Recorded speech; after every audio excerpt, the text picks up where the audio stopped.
en la mitad como que el sonido está bien, Brian, ¿sí? Buenos días. Buenos días. Ah, sí está bien el sonido. Bueno, entonces vamos a entrar a la palabra. Y eso que casi no predico hoy, porque dije, hace 8 días no quisieron venir. Y yo solo acá. Pero bueno, dije, bueno, Señor, si van 10, predico.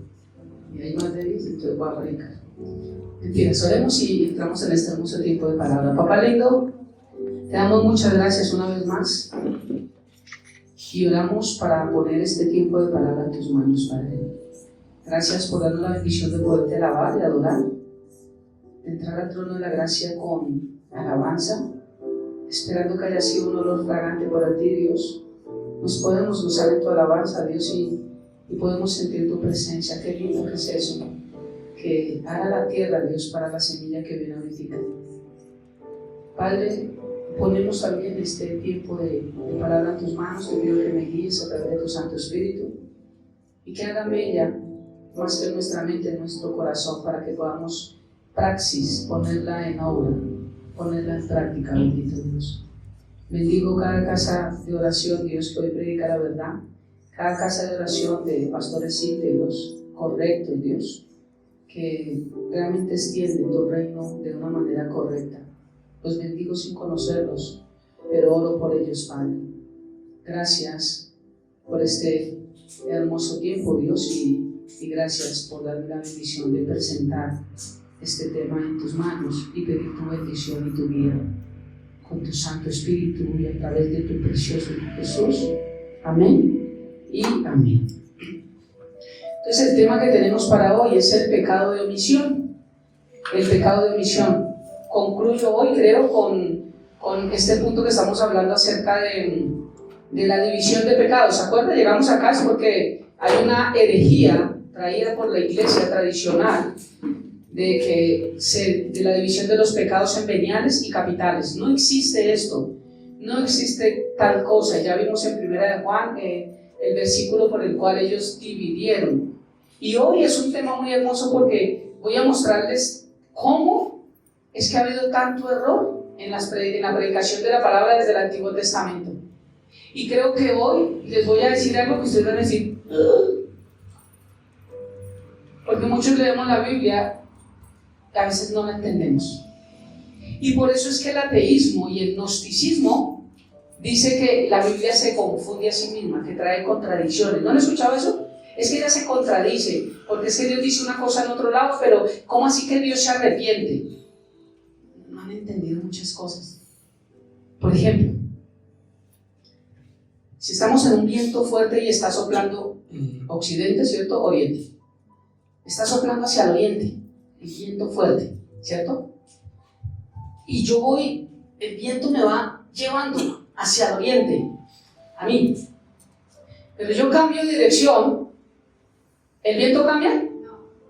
Entonces yo voy en contra del viento. Ahora no es que Dios cambie, es el hombre el que cambia.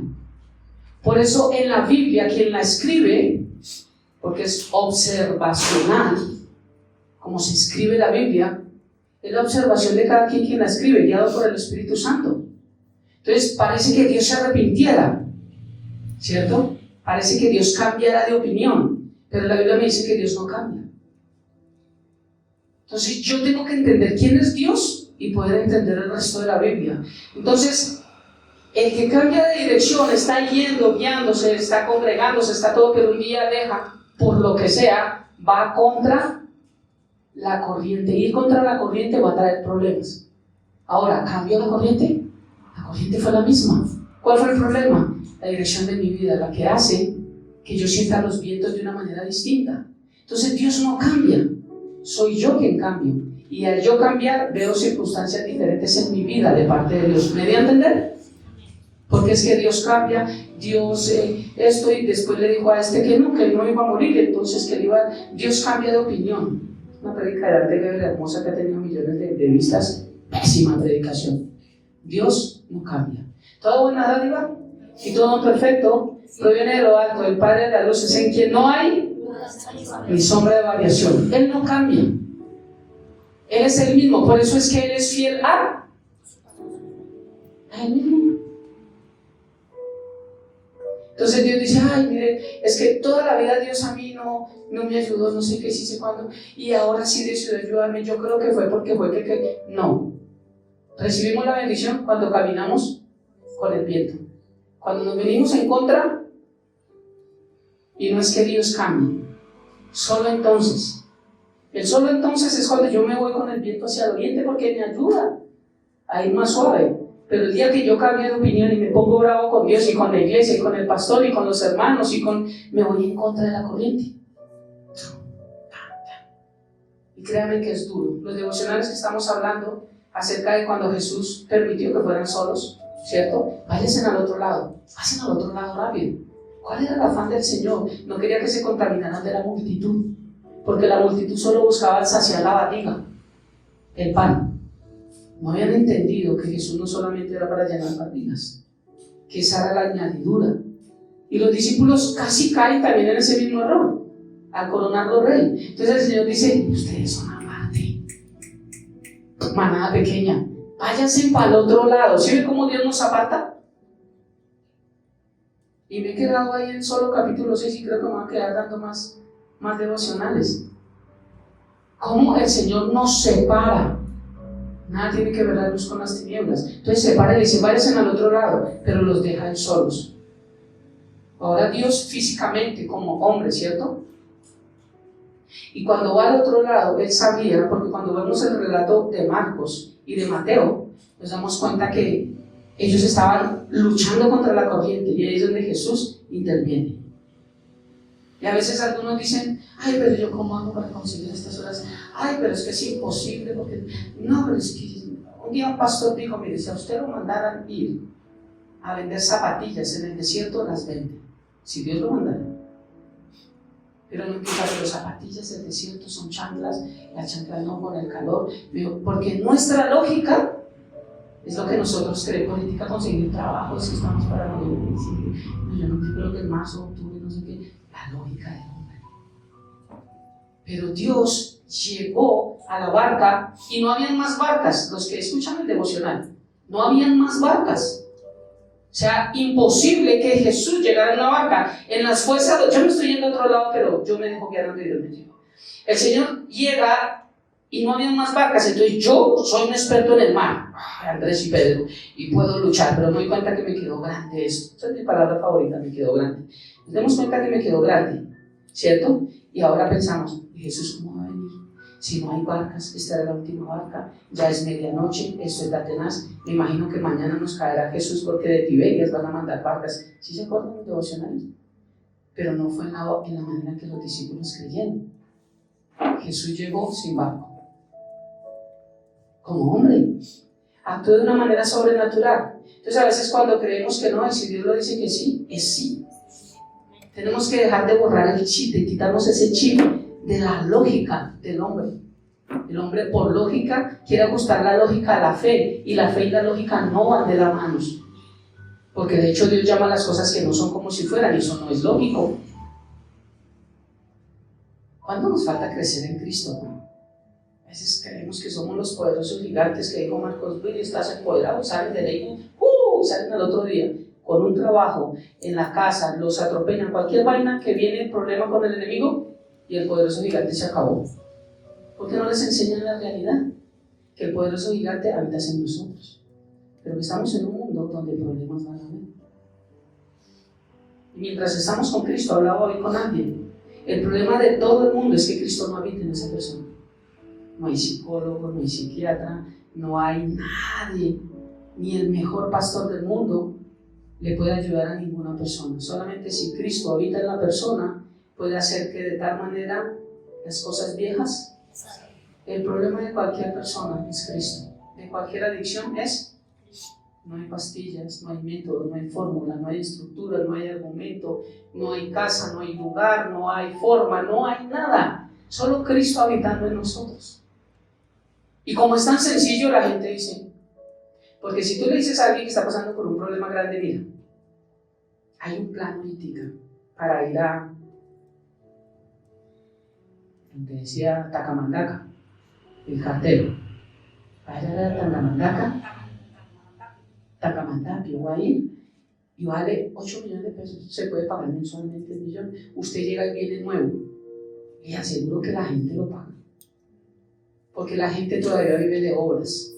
Sabe que si yo hago algo, recibo algo, pero cuando yo le digo solamente si usted entrega su vida a Cristo, puede terminar cualquier vacío. Ahorita no estoy preparado, es que si se puede, es que... ¿Sí se dan cuenta que la presencia de Dios es tan esencial en nuestra vida? ¿Qué fue lo que cambió a los discípulos en la barca cuando estaban allí? La presencia de Jesús. Cuando Jesús vino, sintieron temor, pero Jesús no le dijo, no tengan miedo, le dijo primero, yo soy. Se presentó, como en el Antiguo Testamento. Se presentó y dijo, Dios está aquí, no teman. En medio de las dificultades, ¿qué es lo primero que uno hace? Tener miedo, apartarse de Dios, dudar. Esa frase me marcó mucho. De pronto hago un devocional con eso, porque el Señor no le dijo, no tengan miedo, yo estoy aquí. No, el primero les dijo, yo soy. Y lo que quita todo temor es la presencia de Dios. Yo soy. Yo soy. Y después le dijo, no teman. Dice que la tormenta, yo me imagino a Pedro, a ellos dirían,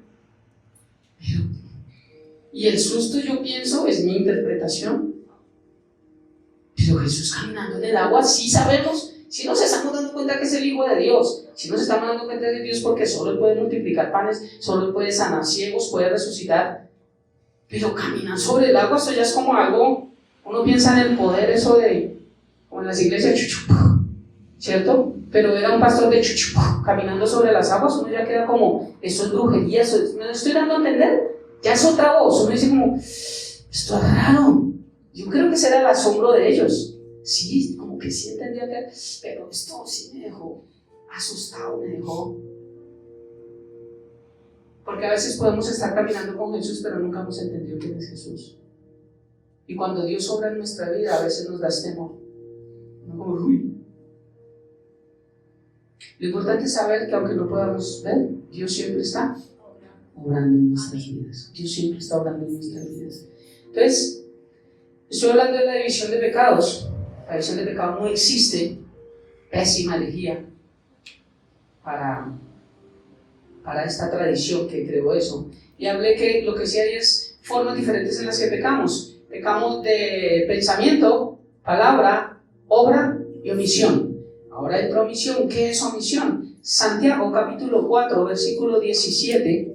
Santiago capítulo 4, versículo 17 dice: aquel pues que sabe hacer lo bueno y no lo hace. O sea que hacer cosas buenas también es pecado, como aprendimos hace 15 días, ¿se acuerdan? Que hace 8 días ustedes no quisieron venir, pero hace 15 días aprendimos eso. Pero hoy aprendemos que también el no hacer es pecado. Uno dice, no, solamente hay, la Biblia habla, o no la Biblia, pero se entiende palabras de omisión y de comisión. Comisión es lo que yo sé que está mal y lo hago, y omisión es lo que yo sé que está mal y no lo hago, perdón, sé que es bueno y no lo hago, sé que lo debo hacer y no lo hago, eso es omisión. Y comisión sabiendo que está mal, pero lo hago. Entonces Santiago 4:17 dice: aquel pues que sabe hacer lo bueno y no lo hace, le es pecado. O sea que pecado no solamente hacer lo malo, pecado también es dejar de hacer lo bueno. Y todos sabemos qué es lo malo y qué es lo bueno. Muéstrenmelo. Génesis capítulo 3, versículo 5, dice que todos sabemos hacer lo bueno. Dice: si no sabe Dios que el día que comáis de él serán abiertos vuestros ojos y seréis como Dios, sabiendo el bien y el mal. ¿Todos sabemos el bien y el mal? Todos. La conciencia del bien y el mal se despierta en un niño según el ambiente en el que se críe. Hay niños que son muy inocentes, que tienen 10 y 12 años, me consta, son muy inocentes. Y hay niños de 2 años que parecen el hijo del Viruñas.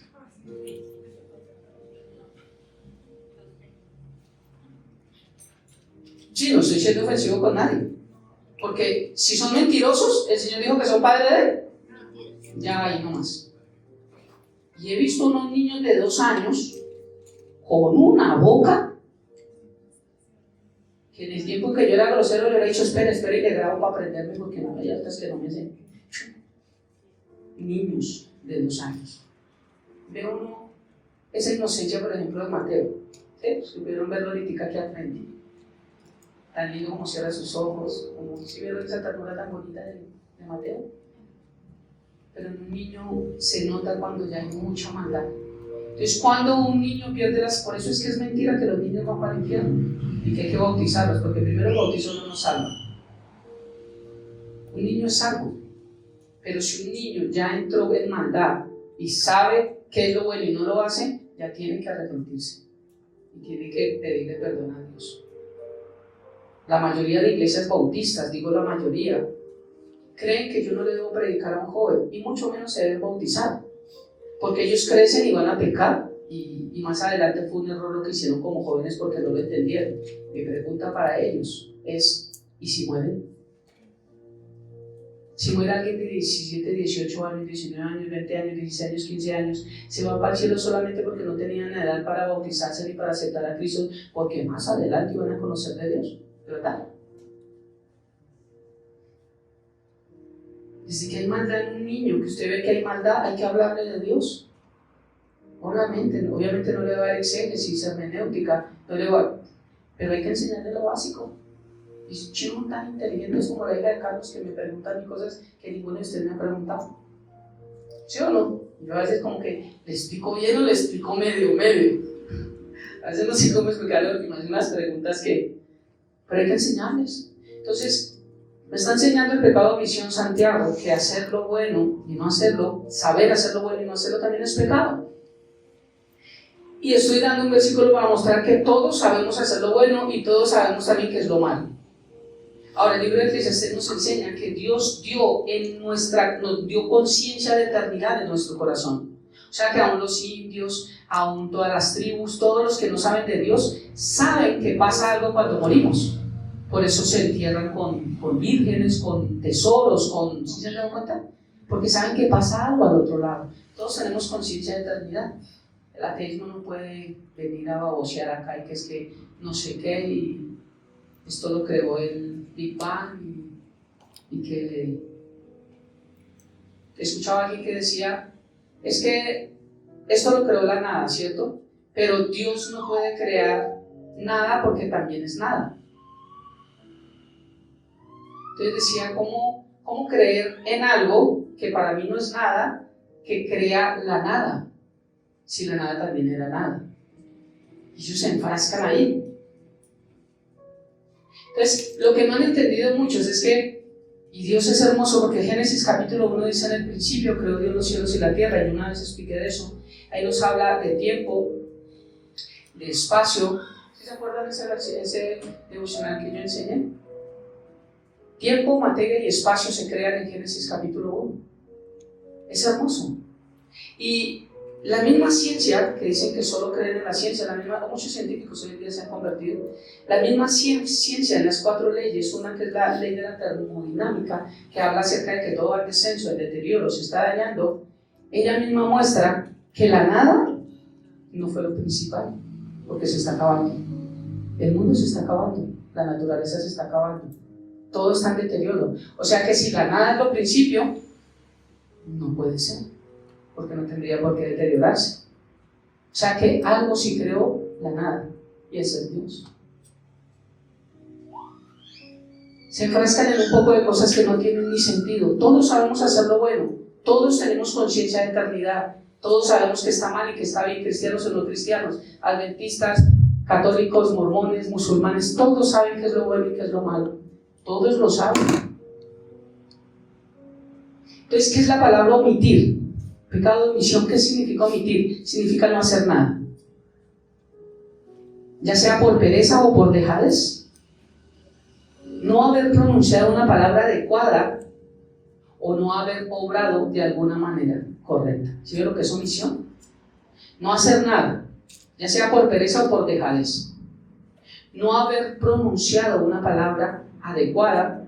Hay una palabra que debimos haber dado adecuadamente a nuestros hijos, a nuestro esposo, a nuestro trabajo, a cualquier lado, adecuada y nunca la dimos. Y ya no se puede dar, porque ya pasó ese tiempo. o no haber obrado de alguna manera. Cuando Dios dice, haz esto, por ejemplo, perdona. Todavía Dios no sabe. Dite, mátale. No haber obrado de alguna manera, eso también es pecado.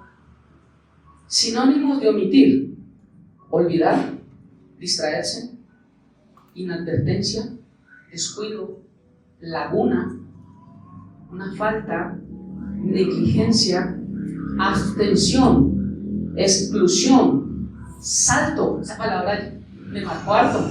Cuando tú saltas alto, tú lo pasas por, ayúdame. Cuando yo salto algo, lo paso por alto. Entonces pasar por alto es saltar algo y no prestarle atención. Hacia allá quiero ir. Entonces, ¿qué entendemos nosotros bíblicamente por bueno? Hay cosas que nosotros ya sabemos que son buenas, y tal vez hoy digamos, yo no sabía que esto no era, que esto estaba mal. Pero cosas por buenas, ¿sabemos que amar es bueno? ¿Alguien que vino acá? ¿Sabemos que amar es bueno? Sí. Ay, gloria a Dios, llegaron todos. Para los que están en la grabación se salieron un rato y vinieron. ¿Sabemos que perdonar es bueno? Sí. ¿Sabemos que ayudar es bueno? Sí. ¿Tener misericordia es bueno? Sí. ¿Respetar es bueno? Sí. ¿Cumplir nuestro rol en el hogar es bueno? Sí. ¿Servir es bueno? Sí. ¿Congregarnos es bueno? Sí. ¿Por qué no lo hacemos?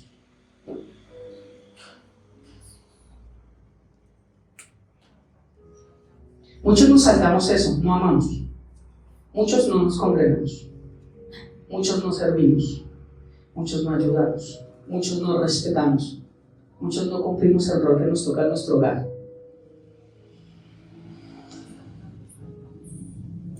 Un salto. ¿Cuántos saltos en nuestra vida estamos teniendo? Por pasar en alto tantas cosas que sabemos que son buenas, pero no las hacemos. Eso es un pecado grave, el pecado de omisión. Voy a darles algunos versículos. Primera Tesalonicenses, capítulo 5, versículo 15, dice: mirad que ninguno pague a otro mal por mal. Antes, seguid siempre lo bueno, unos para con otros, y para con todos.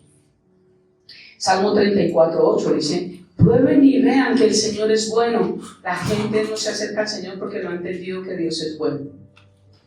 Ven a Dios, a Él, como un Él castigador, como un Él que trae juicio. Esta misma persona que escuché atea decía: es que no podemos creer como alguien que se designa como un Dios de amor vaya a mandar a gente al infierno solo porque no está con Él. Pero es que vimos que Dios no manda a nadie al infierno. ¿Sí saben lo que significa infierno, no? Ya lo enseñé en devocionales.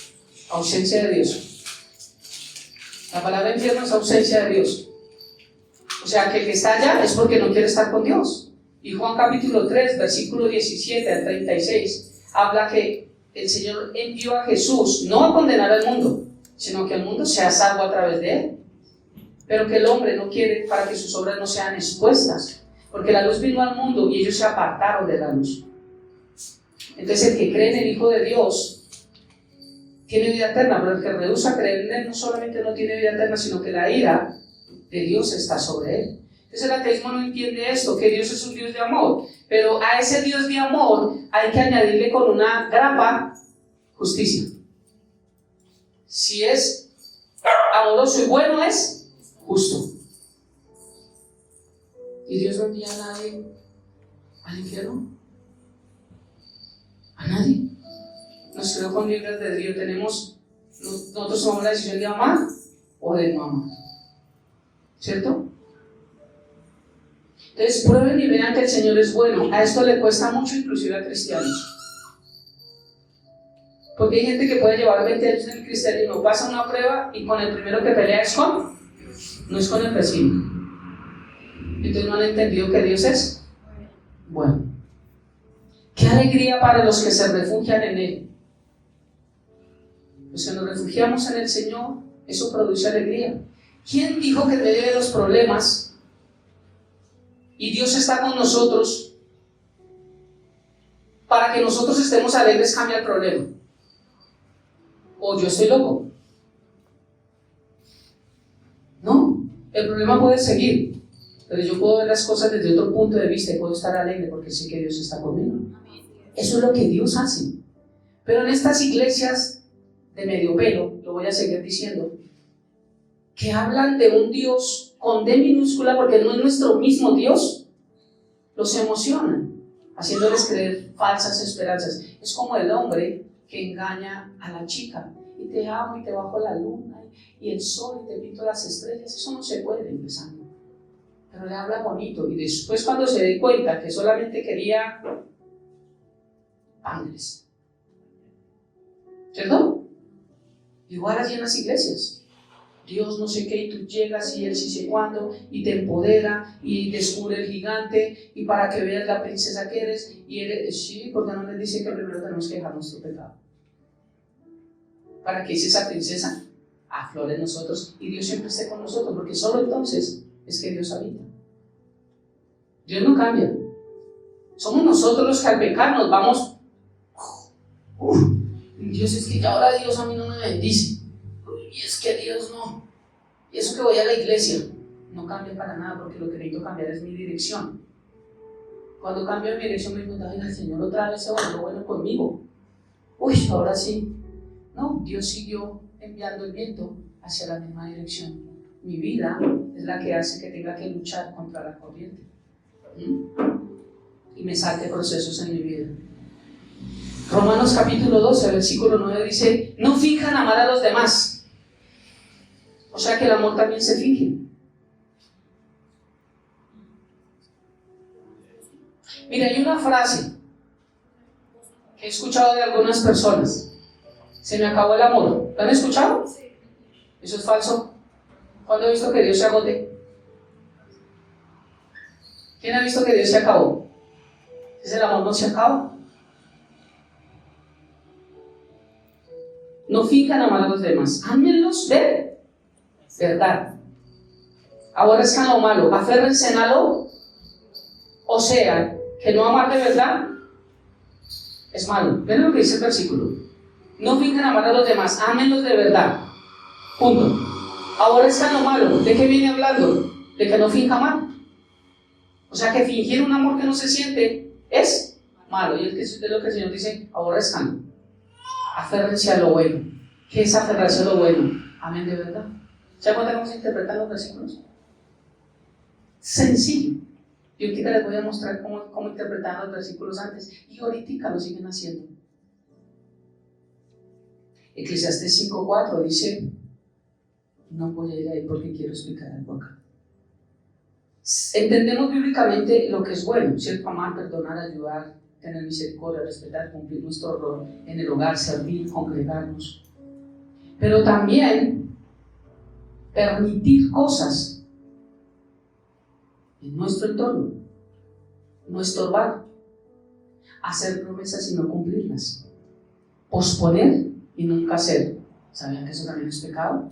Ay, ¿qué tiene que ver eso de hacer promesas? Eso no es. Pues la Biblia me enseña esto. Eso también es pecado.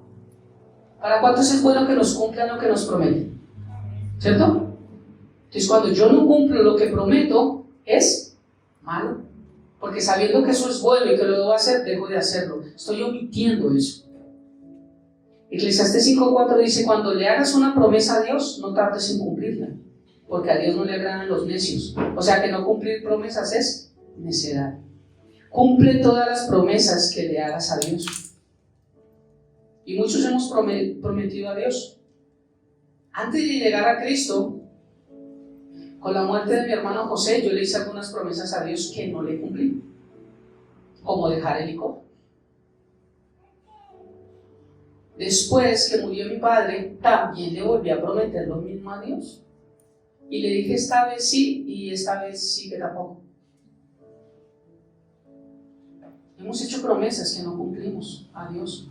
Y la mayoría, cuando estamos ahogándonos en una tormenta, es que decimos, Dios, si tú me ayudas, si tú haces esto, si tú levantas, si tú me das un trabajo, si tú levantas a mi mami, si tú sacas a mi suegra de la casa, si tú... Si tú, no sé qué, si tú, Señor, yo te prometo. Le gasto y empanada al pastor. Eso sí lo puede prometer. Eso sí es bíblico. Amén. Pero hacer promesas a Dios. Y recuerden que cuando pecamos contra Dios, no pecamos contra el hombre, pero cuando pecamos contra el hombre, pecamos contra. O sea que igual, si yo le hago promesas a alguien y no se las cumplo, es igual. Estoy pecando contra Dios. Eso con los niños. Si usted me pasa el año y le regala una cifra, eso está mal. Porque es premiarlos porque hagan algo que es responsabilidad de ellos. Yo le he dicho a mi hijo, es que si tú eres un profesional, eres tú, no yo. Y es tu sueldo, no es mío. Yo no voy a ir a cobrar la quincena, ¿cierto? Entonces es la responsabilidad de uno que ellos sean profesionales, que ellos puedan tener una carrera, claro que sí, pero la responsabilidad de un hijo es estudiar. Yo no tengo por qué premiarlo porque saque buenas notas, porque esa es su responsabilidad, pero no lo hacemos bien. Si su merced este semestre lo pasa, le compro una moto, no le hagas mal. Porque estamos premiando algo que no tenemos que premiar. Eso también es pecado. Y creemos que es amar, pero no es amar. Entonces, dice en Miqueas capítulo 6, versículo 8: no, oh pueblo, el Señor te ha dicho lo que es bueno y lo que Él exige de ti, que hagas lo que es correcto, que ames la compasión y que camines humildemente con tu Dios. Nadie podemos decir que no sabemos qué es lo bueno, porque Dios nos lo ha dicho, siempre. Entonces ahora quiero llevarlos a Lucas capítulo 10, versículo 25-27. Voy a hablarles acerca de la parábola del buen samaritano y con esto voy a concluir para la cena. Esta parábola, ¿por qué es importante? Porque nos habla del pecado de omisión.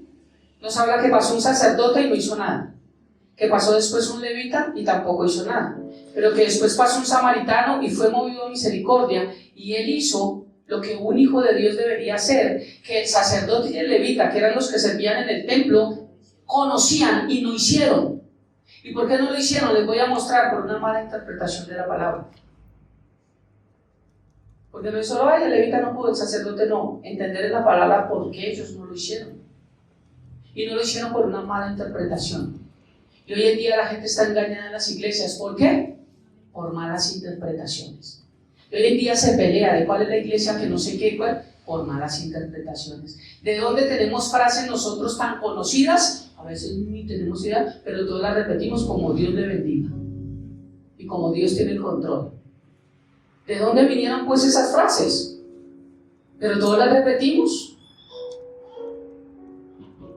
Todos repetimos esas frases y no son bíblicas.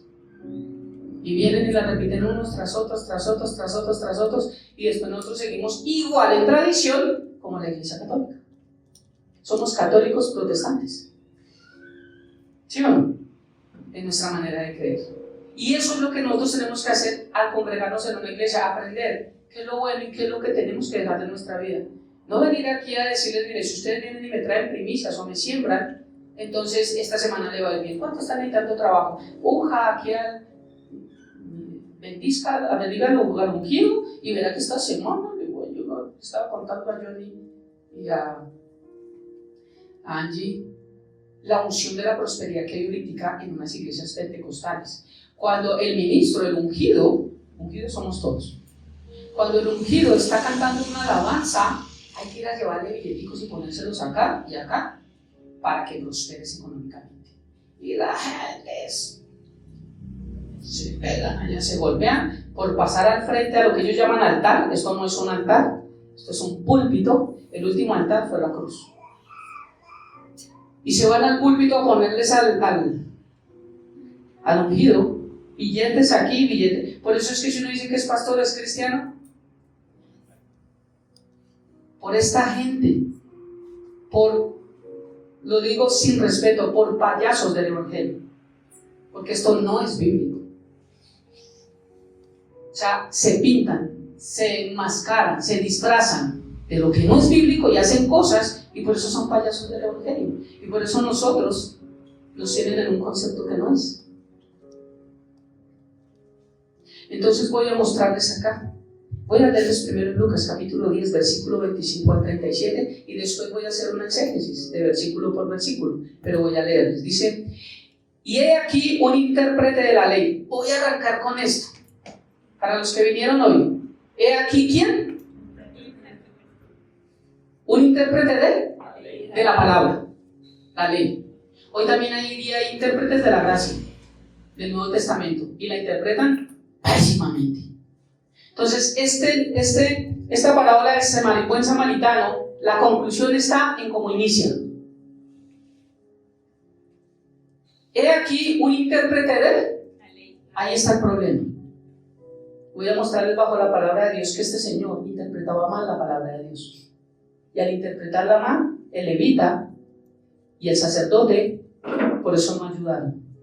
Entendieron mal, porque así los adoctrinaron. Bajo el Antiguo Testamento, los intérpretes de la ley, los escribas y los saduceos, sobre todo los escribas y los intérpretes de la ley, eran los que, valga la redundancia, interpretaban la palabra de Dios. Ellos decían: la palabra de Dios dice. Entonces los sacerdotes, los levitas y todos ellos, eso era lo que predicaban. Y si ellos tenían una mala interpretación, ¿qué predicaban? Una mala interpretación. Y aquí es el Señor cuando viene a corregirlo y decirle: es que la Biblia no dice eso. Por eso algunos pueden decir: es que hay confusión en la Biblia, porque el Señor aquí manda una cosa y aquí manda otra cosa. No, aquí no mandó, el hombre la interpretó mal. Déjenme y les explico y les muestro bajo la palabra de Dios. Entonces empieza con un intérprete de la ley. Captamos que bajo el Antiguo Testamento había personas especializadas que estudiaran la Biblia, que tuvieran relación con Dios, porque estas malas interpretaciones, Jesús lo dijo en Jeremías: ustedes no tienen intimidad conmigo. Y como no tienen intimidad, no tienen revelación. Tienen el conocimiento que le da lo que ellos creen, lógica. Y la Biblia no se entiende por lógica. La Biblia se entiende por revelación. Cosas que ojo no vio, ni oído no vio, ni han subido al corazón de hombre, son las que Dios tiene preparado para los que le aman. Las revelaciones vienen, es para los que tienen intimidad con Dios. No viene para nadie más. Pueden estudiar y interpretan a su forma, pero nunca van a sacar lo que es el tesoro. Salmos dice que tenemos que cavar, hondar, ¿cierto? El petróleo, el agua, el oro, las perlas, eso está en el fondo. Hay que cavar fondo para sacar el tesoro, igual con la Biblia. Y yo no puedo cavar hondo si no está el Espíritu Santo en mi vida y si yo no tengo relación con Dios. Por eso es que esta gente predica lo que quiere y lo que le gusta a la gente para llenar iglesias. Entonces estos interpretaban, eran los entendidos de la ley. Recuerden que en Gálatas o en Romanos dice que la letra mata, pero el Espíritu vivifica. Estos intérpretes solo lo hacían por conocimiento de lógica, pero no estaba el Espíritu Santo dentro de ellos. Recuerden que el Espíritu Santo bajo el Antiguo Testamento solo venía sobre reyes, profetas y sacerdotes. Esas tres funciones cumplió Jesús. Entonces, como el Espíritu Santo no venía entre ellos, no hay revelación. Primera carta a los Corintios capítulo 10 dice que la mente natural no entiende las cosas que son espirituales. Y un intérprete de la ley sin Dios es solamente un intérprete de la ley. Dice: y aquí un intérprete de la ley se levantó. Esta palabra se levantó tiene una connotación fuerte. Así como también Caín se levantó en contra de Abel, ¿se acuerdan? Se levantó. Esa posición fuerte. No estaba sentado y se levantó. Se levantó y dijo para probarle. Miren quién estaba probando a Jesús. Un intérprete de la ley. Si el intérprete de la ley conociera a Jesús, no le probaría. ¿Ustedes se atreverían a probar a Dios? Yo no. Dios mío. Maestro, y le dice maestro. Rabí, esta palabra traduce rabí, que era un maestro. Sabía que era un maestro, ¿por qué? Por la sabiduría que había en él. Pero no realmente lo respetaban como Señor. O si no, no le hubiera hecho esta pregunta y no lo hubiera probado. ¿Estamos? Para probarle le dijo: maestro, ¿haciendo qué cosas heredaré la vida eterna. Él le dijo, ¿qué está escrito en la ley? Jesús es, wow. ¿Qué está escrito en la ley? Mire que Jesús no siempre responde nuestras preguntas como nosotros queremos. Señor, ¿con quién me casaré? Con la que está al lado tuyo, que está de blanco y está en... Jesús muchas veces no responde lo que nosotros necesitamos, pero nos responde con otra pregunta que nos hace entender lo que nosotros necesitamos que Dios nos responda. ¿Con quién me casaré? Tal vez Dios puede decir, ¿crees que es el tiempo? Y si me está diciendo que no es el tiempo, ¿sí? Por darme a entender. Pero no siempre sé yo con quién me casaré. Ay, con la vecina, la que tiene pelo largo, la que todo el mundo molesta, hágale antes de que la agarre. No existe tal cosa.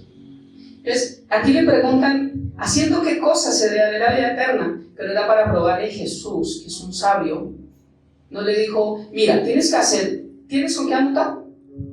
Punto 1, punto 2, punto 3. No, él le dijo, ¿qué está escrito en la ley? Él era un intérprete de la ley. Entonces lo está confrontando con lo que él cree. ¿Qué está escrito en la ley? ¿Cómo lees? Esta palabra es, ¿qué entiendes de lo que lees? Aquel respondiendo dijo, amarás al Señor tu Dios con todo tu corazón y con toda tu alma y con todas tus fuerzas y con toda tu mente y a tu prójimo como a ti mismo. Y le dijo, bien has dicho, haz esto y vivirás. ¿Qué tenía que hacer? Lo que él dijo. Ahora les voy a mostrar que muchos predican, pero no aplican. Inclusive los intérpretes de la ley.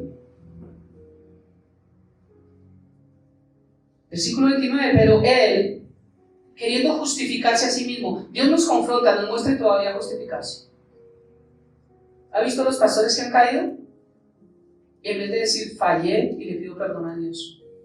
Y si no me tiene más para ministrar y para enseñar su palabra, así va a ser. Y le pido a Dios, y primero tengo que restituir mi vida con Dios, mi relación con... No, es que fue que ustedes no saben que, si es que vieran que no sé qué, y ustedes no vieron, se justifican de todo lo que hacen, de todo.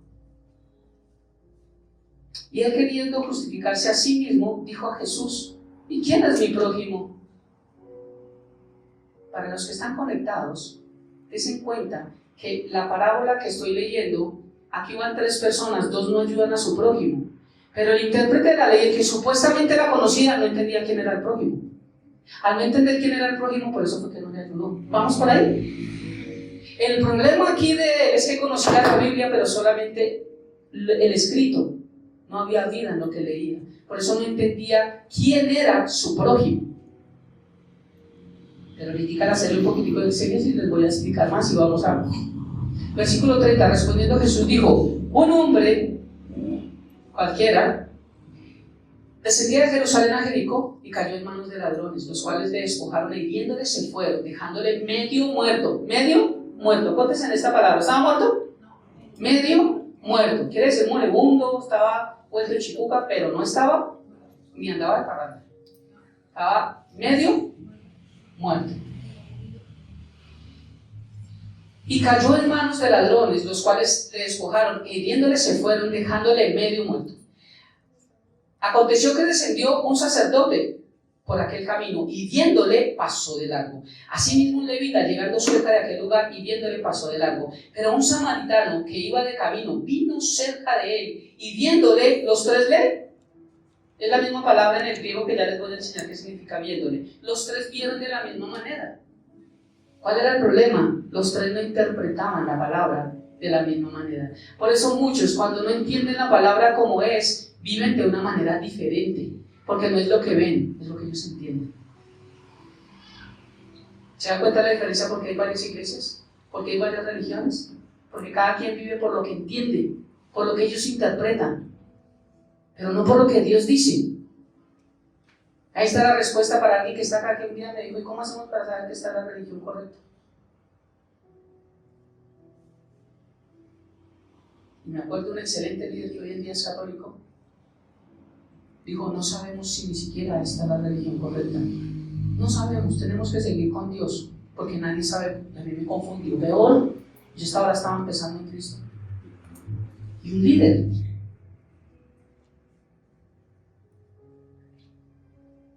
Descendió un sacerdote, Pero un samaritano que iba de camino vio cerca de él, viéndole, fue conmovido a misericordia. Y acercándose, vendó sus heridas, echándoles aceite y vino, poniéndoles en su cabalgadura, lo llevó al mesón y cuidó de él. Otro día al partir sacó 2 denarios y dio al mesonero y le dijo: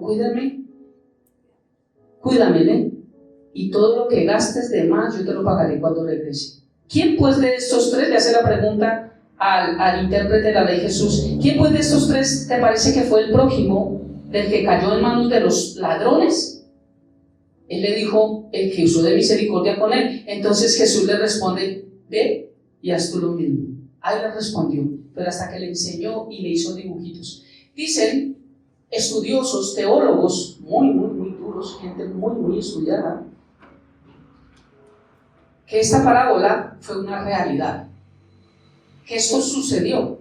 Entonces, cuando Jesús se encuentra con el intérprete de la ley, lo que hace es narrarle lo que él vio.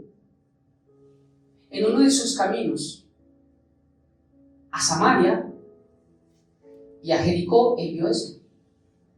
Dicen los estudiosos. Es algo muy bonito de ver, porque Jesús trae a colación esto, y cuando le dicen: ¿cuál es mi prójimo?, le dice: espere, trae un buen ejemplo. Un día, un hombre, y empieza a enseñarles algo que realmente pasó. Ahora, tenemos que entender que judíos y samaritanos no se podían ver, no se entendían. ¿Quién eran los samaritanos? También eran judíos.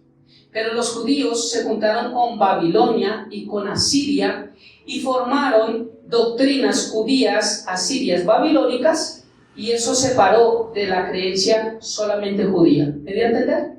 Entonces, los samaritanos son personas judías, pero es como cristianos que todavía viven en el mundo, que creen en el mundo, que todavía la Virgen y que todavía no sé qué, tienen un poco de doctrinas y cosas, pero creen que son cristianos. Y la Biblia me enseña: con ellos ni comáis. Ay, usted tiene que orar por ellos. ¿Cierto? Unos versículos que ya no juzguéis, y ya le muestro cómo el Señor, a veces yo le digo al Señor: no juzguéis y no seréis juzgados. Entonces estos samaritanos eran judíos, pero sencillamente se apartaron de su Dios, del Dios de Israel, de su Elohim. Recuerden que para ellos Jesús, ¿cierto? Ellos no le dicen Dios. Ellos utilizan nombres como el Shaddai, como Elohim. Es esa forma que se refieren a él y oran a él. No le oran: Dios mío, no. Y nosotros, los que tenemos revelación, oramos: Padre, Padre, Padre, Padre. Entonces, los samaritanos eran judíos, pero sencillamente tenían el judaísmo arraigado, pero metieron lo de Babilonia y metieron también lo de Asiria y formaron. Por eso es que en Juan capítulo 4, cuando habla acerca de la mujer samaritana le dice a Jesús: pero a ver, estoy confundido, ustedes dicen que se debe adorar en Israel, pero nuestros padres nos enseñaron que es en el monte Gerizim, ¿se acuerdan? Juan capítulo 4. Entonces, ¿dónde es donde realmente se adora? Y Jesús dice: viene la hora, y más la hora es cuando los verdaderos adoradores adorarán en espíritu y en verdad. O sea que no estaba hablando de un lugar geográfico, sino era espiritual. Pero los samaritanos dejaron de adorar donde se adoraba realmente, y ellos buscaron otro sitio, buscaron un monte y dijeron: esos judíos son donde se adora, es acá. Por eso los samaritanos adoraban en otro lado, y los judíos dijeron: ustedes con nosotros, chao, no es nuestra misma doctrina. Por eso judíos y samaritanos no se veían, y por eso Jesús, siendo judío, al ver a la mujer samaritana tampoco le debía hablar, y ella es la que va a predicar al pueblo samaritano, y muchos se convierten, dice más adelante. Ahora sí empezamos a entender el contexto de por qué la mujer samaritana y eso, y por qué la mujer samaritana tenía ese concepto. ¿Por qué creía que se adoraba aquí en el monte Gerizim y no en Jerusalén? Porque alguien interpretó mal la Biblia y le enseñó que los judíos estaban mal y que él sí estaba bien, igual que el Islam, igual que el mormonismo, igual que todos, que es que no, Dios a mí me reveló, estaba en un monte y me dijo: escribe, y los adventistas y Elena White, y empecé a escribir, y mire, esta es la verdad, y si usted no guarda el sábado, usted es la bestia, y usted está marcado, y usted no va a pasar. Eso es lo que creen. Entonces empiezan sí, es que ahora no es así, es que eso no sé, es que no, la batería es del diablo, porque eso no, ya apagan las luces, no, pero es que cuando se ve en el Antiguo Testamento, y en el otro lado eso es una loquera donde se botan, se escalabran de todo, y ¿cuál es la verdad? ¿Ves? Porque cada quien da su interpretación, cada quien hace lo que él cree o lo que le enseñaron. Por eso aquí que no está acá, le dijeron, es que su pastor es lo que, no, él mismo nos ha dicho que no le crean a él. Crean lo que la palabra de Dios dice. Yo no estoy para que me crea nadie, sino para que crean lo que la palabra de Dios dice. Entonces, ve tú y haz lo mismo. Se nos fue el tiempo. Lo voy a dejar para dentro de 8 días, pero solamente quiero mostrarles un texto y en 8 días lo hacemos bien, porque si corremos no hacemos las cosas bien, ¿cierto? Solamente quiero mostrarles un texto de Mateo y podemos pasar la cena, por favor. Voy a mostrarles un texto de Mateo. No Mateo el niño que pasó ahorita acá, sino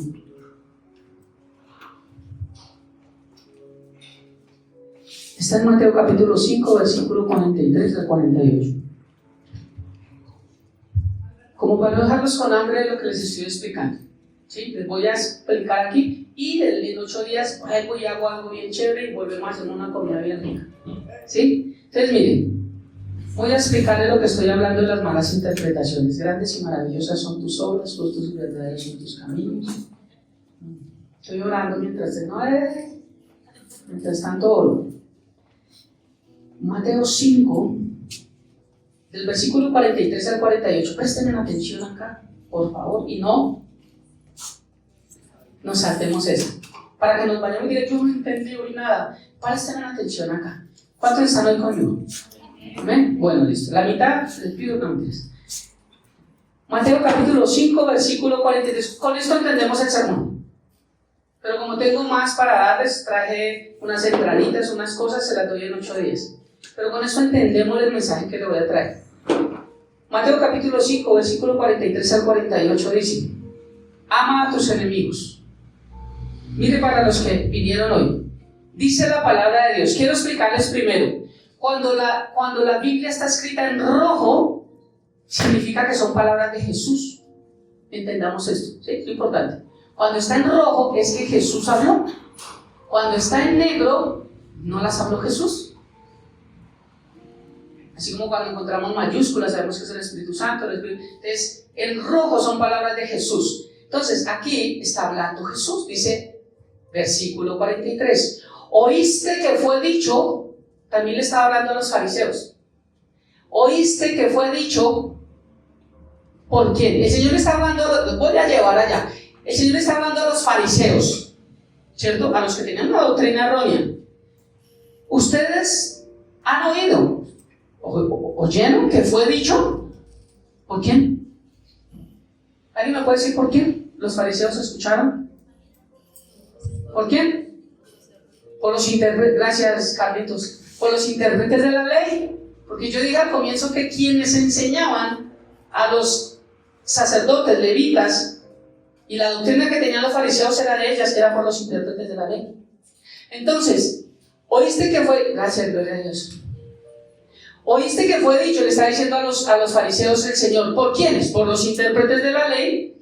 Amarás a tu prójimo y aborrecerás a tu enemigo. Eso decían ellos. Entonces, el que no entiende, dice, pero el Señor aquí en el Antiguo Testamento dijo que teníamos que aborrecer al enemigo. Ahora no lo debo aborrecer, porque estoy bajo la gracia, ya no estoy bajo la ley. ¿No? Muchos no interpretaron esto así. Oíste que fue dicho, uno dice, bueno, en la ley se podía aborrecer al enemigo. Pero el Señor está diciendo, no por mí, se los voy a dar a entender. Oíste que fue dicho, amarás a tu prójimo y aborrecerás a tu enemigo. Pero yo os digo, o sea que Jesús fue el que dijo que tocaba aborrecer a los enemigos. ¿Quién lo dijo? Los intérpretes de la ley. Igual que hoy en día, esa cantidad de babosadas que hay de predicaciones. Y el Señor me dijo, y el Señor me mostró, y el Señor me dice que te diga, y el Señor nunca ha dicho nada. Porque Hebreos capítulo 1 dice: en otro tiempo, en otras circunstancias, bajo el Antiguo Testamento, yo les hablé de todas las maneras posibles.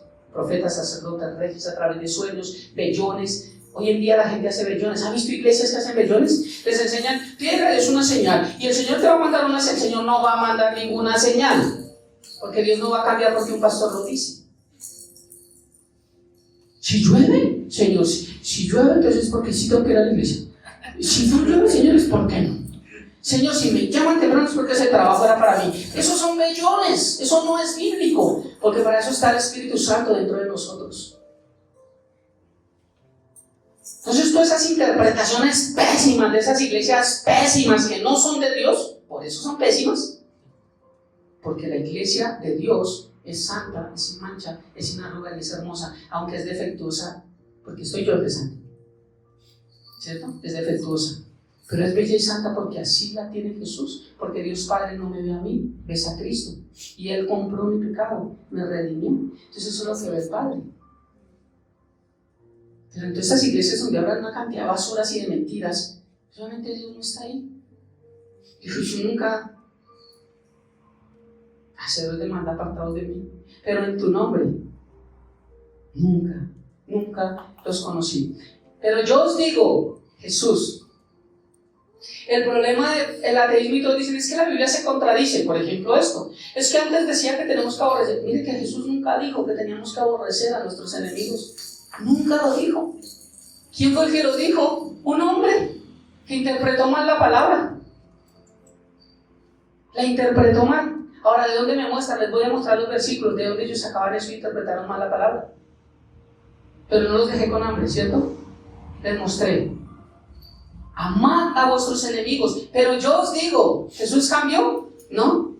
Jesús siempre iba con la misma corriente.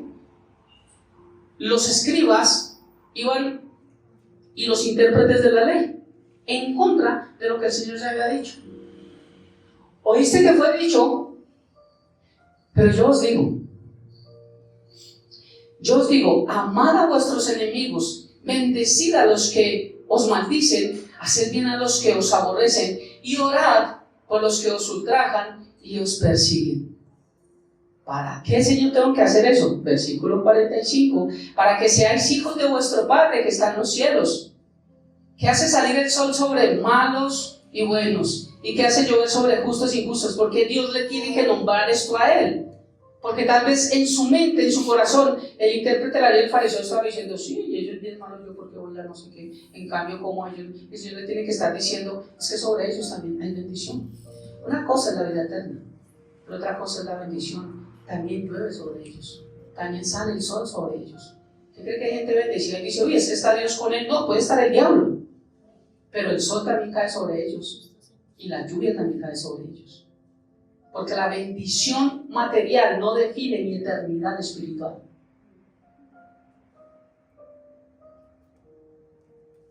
Para que seáis hijos de vuestro Padre. O sea que para ser hijos no solamente es decir papi, sino tengo que amar al que me aborrece.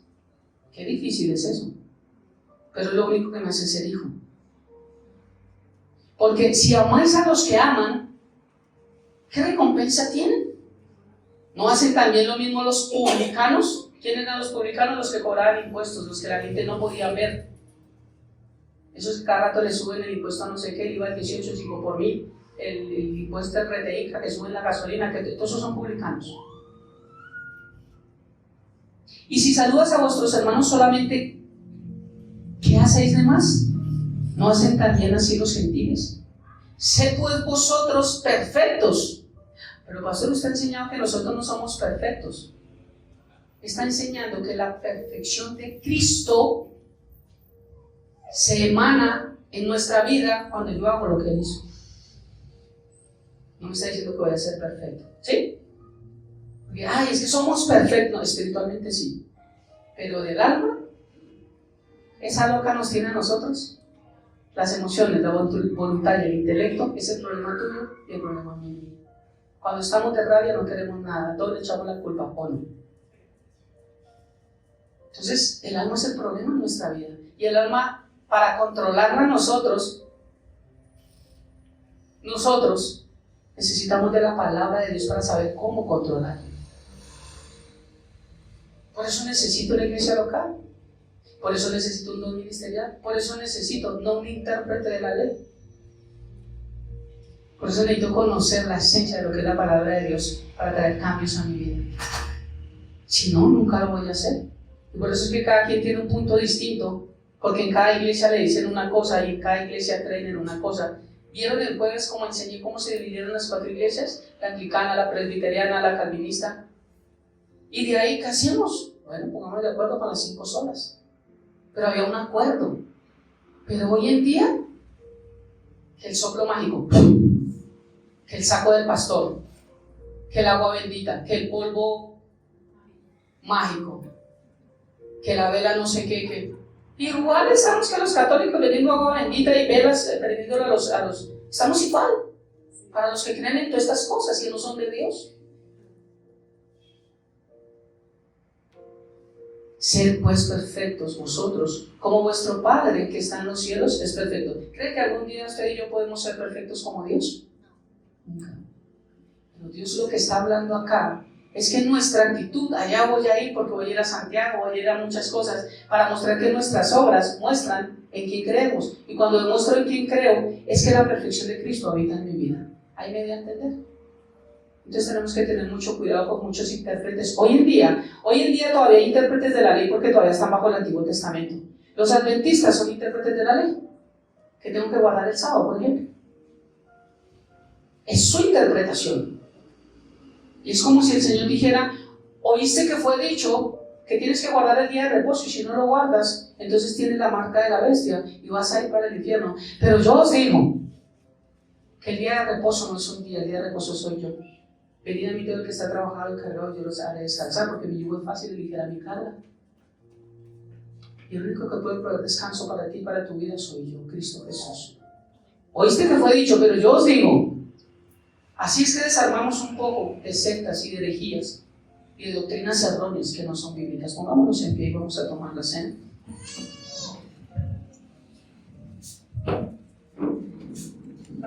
Y hoy quiero que tomemos esta cena, aunque no he concluido el tema, pero quiero que tomemos la cena pensando en qué cosas estamos omitiendo nosotros. Porque todos omitimos cosas. Y la Biblia dice que Dios no puede ser burlado.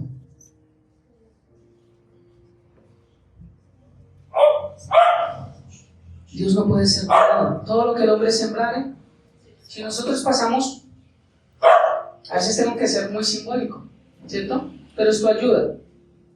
Una de las formas de predicación es esta. Puede ser gráfico, ya que hay un maestro, un profedoso, sabe de esto también, que esto ayuda mucho. Y esto, cuando yo hago así y me salto, esto va a quedar en nuestra mente más que mucha palabra. Entonces nosotros podemos saltarnos muchas cosas y estamos aprendiendo que saltarnos es omitir. ¿Qué estamos omitiendo nosotros en nuestra vida? Esta cena la vamos a tomar con esa perspectiva, con esa convicción de decirle, Señor, tal vez no entiendo, o bueno, sí, yo capté hoy que estoy omitiendo, pero Señor, quiero dejar de omitir cosas, quiero dejar de saltar cosas, quiero entender qué es lo bueno y hacerlo, no dejar de hacer, no dejar de aplazar, no dejar de posponer. Y quiero hacer esto porque sé que es bueno, sé que viene de ti. Por eso dice la palabra de Dios en primera carta a los Corintios, capítulo 11, versículo 23 al 26, dice, porque yo recibí del Señor lo que también os he dicho,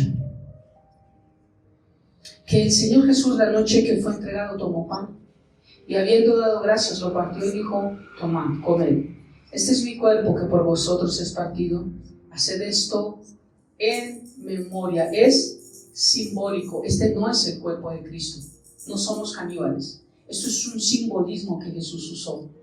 Mientras comemos el pan, pensamos en cómo el cuerpo de Cristo fue maltratado por tu pecado y mi pecado, hacemos memoria de él. Podemos comer el pan.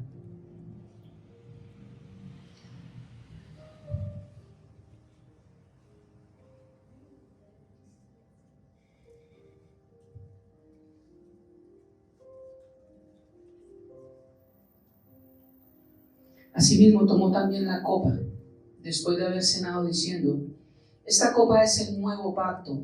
Esta no es la ley, es el nuevo pacto en mi sangre. Haced esto todas las veces que la bebieres en memoria de mí. Podemos beber de la copa.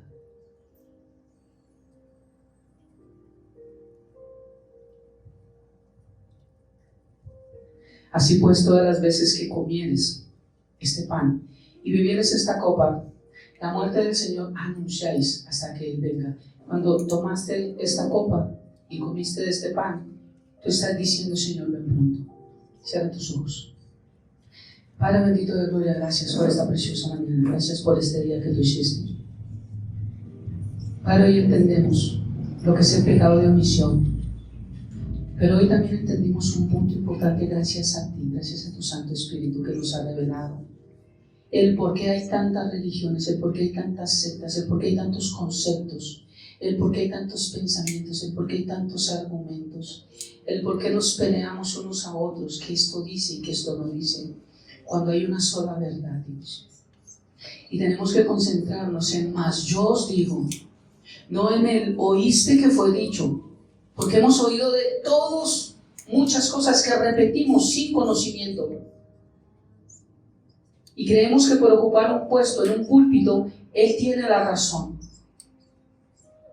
Oíste que fue dicho. ¿De cuántos pastores hemos oído que fue dicho cosas erróneas y equivocadas? Pero tú hoy nos enseñas, Padre, más yo os digo, tu palabra dice, tu palabra me enseña en Hebreos capítulo 1 que ahora hablas a través del Hijo. Ahora no necesitas de nada más porque tu palabra está. Tu palabra es todo lo que necesitamos porque tu palabra eres tú mismo, Cristo Jesús. Así que necesitamos que more abundantemente en nosotros tu palabra, que habites tú grandemente en nosotros, Dios. Padre, hoy tomamos esta cena pidiéndote perdón, Dios, por las cosas que sabemos que hemos tenido que hacer y no hemos hecho, por las veces que no hemos estorbado, por las veces que hemos permitido, por las veces que hemos tomado el rol que no nos corresponde dentro de nuestro hogar, por lo que sabemos que es bueno y no lo hemos hecho, pero también por las cosas que no entendíamos, que no era así, que no era pecado, como era hacer promesas, Dios. Padre, ayúdanos a tener cambios en nuestra vida. Y gracias por esta preciosa mañana, bendito Dios. Y que la bendición del Padre, del Hijo y del Espíritu Santo repose en nuestras vidas, casas, hogares, trabajos, nuestro entrar, nuestro salir, en todo nuestro entorno, bendito Dios. Y que la paz tuya, que sobrepasa todo entendimiento, guarde nuestros corazones y nuestros pensamientos en Cristo Jesús, Señor nuestro. Amén y amén. Bendiciones del cielo para todos. Nos vemos en otro momento.